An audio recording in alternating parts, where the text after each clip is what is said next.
So, to summarize, a Brown clustering model consists of the following.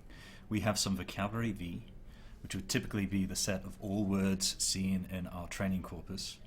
Again, that training corpus might consist of a few million or a few tens of millions or even a few hundreds of millions of sentences or words. We have a function C that defines a partition of the vocabulary into the k different clusters. Typically k might be around 1,000, for example. We have a parameter e of v given c for every v paired with every c, and then we have a parameter q of c prime given c for every pair of clusters c primed and c. This intuitively is the probability of the next cluster being c primed, given that the previous cluster is c, and this is a parameter saying what's the probability of omitting the word v, given that I have a cluster C as the current cluster. So the critical question is going to be, how do we take a training corpus as input and as output produce these three things, the function C and these parameters E and Q? That's what we're going to come to next. So we're now going to describe how we derive a partition C from a training corpus.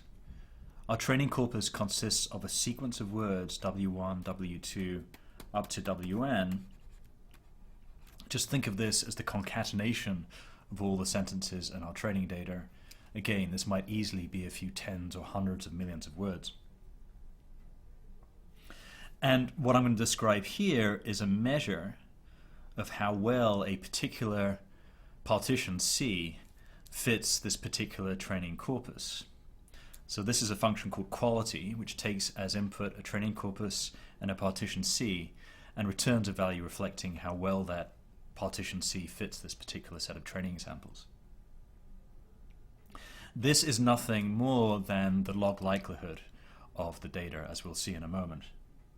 So this function, quality, is going to drive the algorithm that actually picks a partition C. We'll see soon how we can attempt to maximize this quality, but for now I want to describe the actual definition of this term.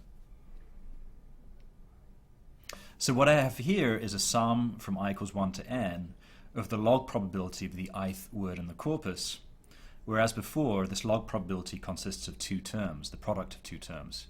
Firstly, the probability of omitting wi from cluster wi, and secondly, the probability, given that the previous word was in cluster wi minus 1, that the next word is in cluster wi. So we're actually going to see in a second how we can simplify this considerably. There's a number of steps here which I'm not going to go through in detail. I'll post a note describing this. So I'm just going to give a sketch on the slide of what we end up with here, but we end up with a really rather beautiful expression here, which was derived in the Brown et al. Paper. Let's just talk a little bit more about this criterion, though. So this is actually a function of three things. It's a function of the partition C, it's a function of the Q parameters, and it's a function of the E parameters. So in fact, we're going to try to maximize this function with respect to these three things. And this function can be thought of as a measure of how well these three things fit the training data. So there's a bit of a cheat here in that this quality function depends just on C, but actually E and Q have to be modified too.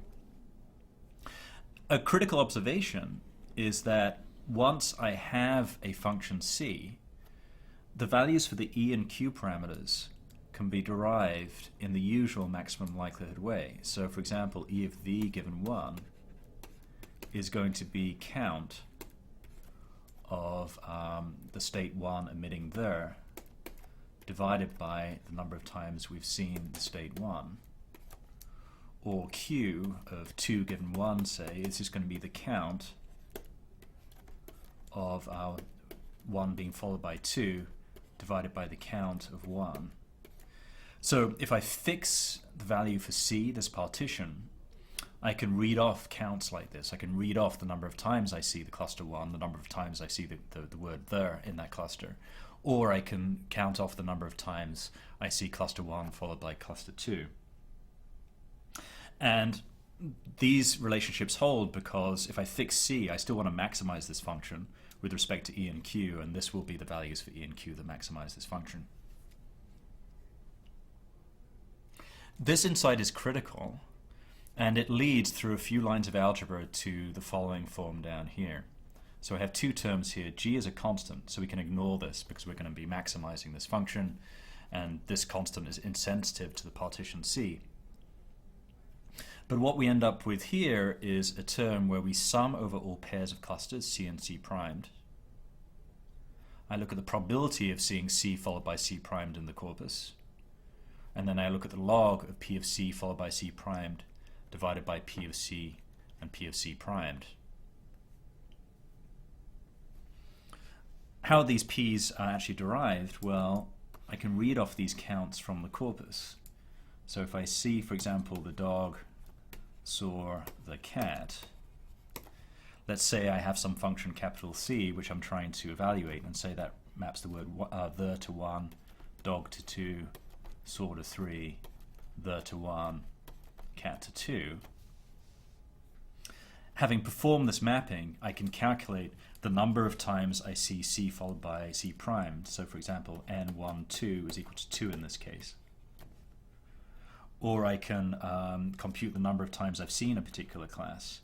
For example, n2 is equal to 2, and so on. So I can read off these counts directly from my corpus once I have that function capital C, and so I can estimate these probabilities. So what I'm describing here is a mechanical way to go from a partition C to some value, which is actually equal to this likelihood. And it involves just computing these probabilities, the joint probability of seeing C followed by C primed and the marginal probability of seeing a cluster C, and then computing this expression.